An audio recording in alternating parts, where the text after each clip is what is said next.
And we were the type of people that you had to pick the switch. My dad's solution to everything seemed to be to spank me at the time. But I thank God for him today because he kept me in line. He's probably the reason I didn't get killed or shot up messing around with gangs and all that kind of stuff in L.A. So I can appreciate him today. But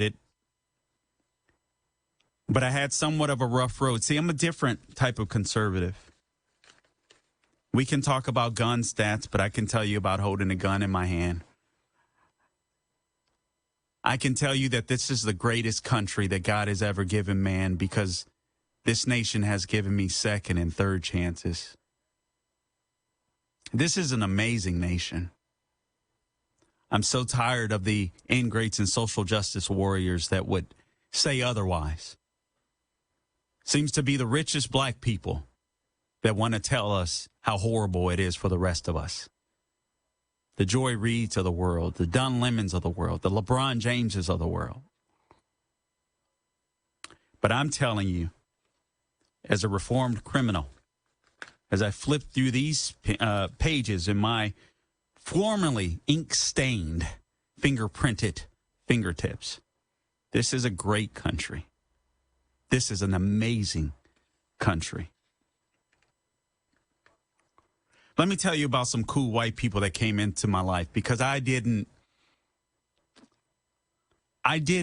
have a loving or an affectionate father. I shouldn't say loving, but he did love me. He worked his butt off to provide, so I don't want to say that. But I never heard the words "I love you" from my dad. So I can tell you this. I was literally arrested, went to jail. I needed to serve probation. I was thinking I would go and serve probation. I got an opportunity to serve probation at a local church here in Orlando, Faith Assembly of God. And I came in contact with this white guy by the name of Jim Angelakis. This is hard to get through, I can't lie, because I'm so tired of people calling and saying that white people are inherently racist. I didn't grow up around a lot of whites, except on the weekends when I went to church. But I can tell you what God did is amazing. So I go to serve probation at this church. And this guy, Jim Angelakis, comes out. Hey, how you doing? Talks to me about serving, community service, what I'm going to do around the church and all this, and says, can I pray with you? And I'm like, okay, I guess, that's sure. He grabs me, holds me, prays with me, tells me right after the prayer, man, I love you, man. I love you. I broke like a baby. Some white guy. And I hear I love you for the first time from a man. Are you telling me that fathers don't make a huge difference in someone's life? Pastor Carl, senior pastor of Mega Church here, same church, going through baby mama drama because I did everything wrong. You hear Larry Elder talk about it all the time.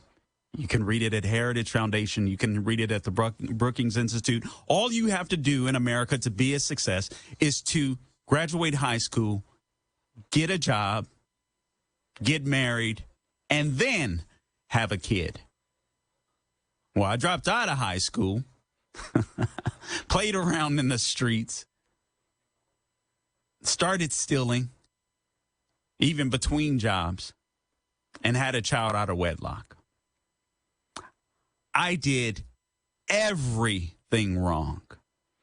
But because of the grace of God, and because I live in the greatest country that God has ever given man, and because we have moved past the point of racism, and because God had brought so many white people into my life, to help, and I'm not saying he didn't bring black people.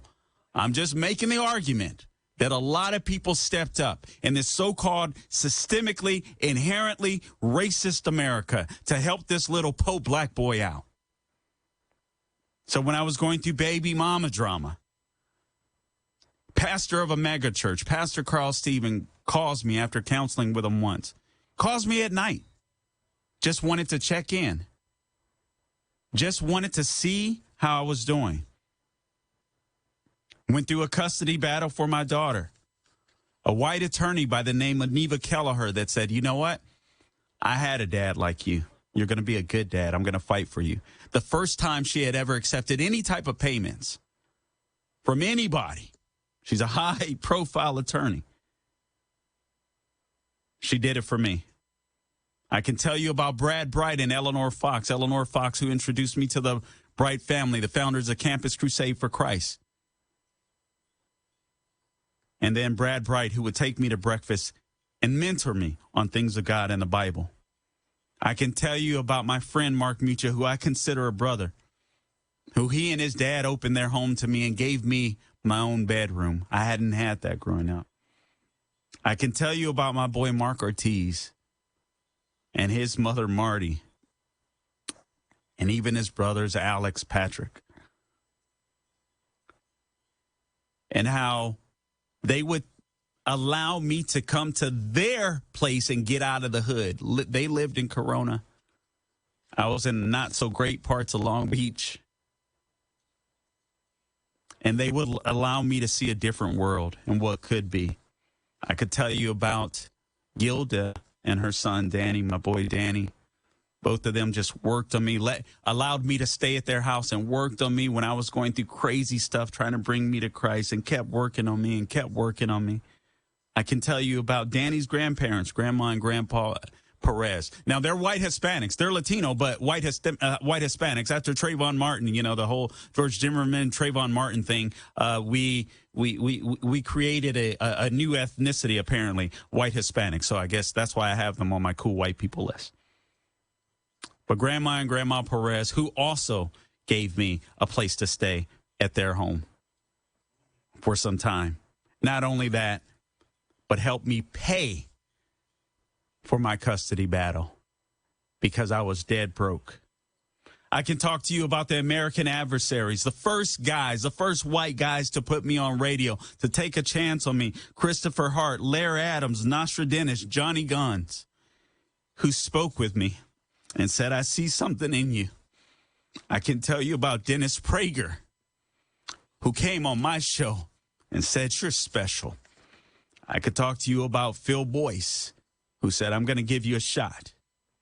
I can talk to you about the American founders who built the best freaking country in the world.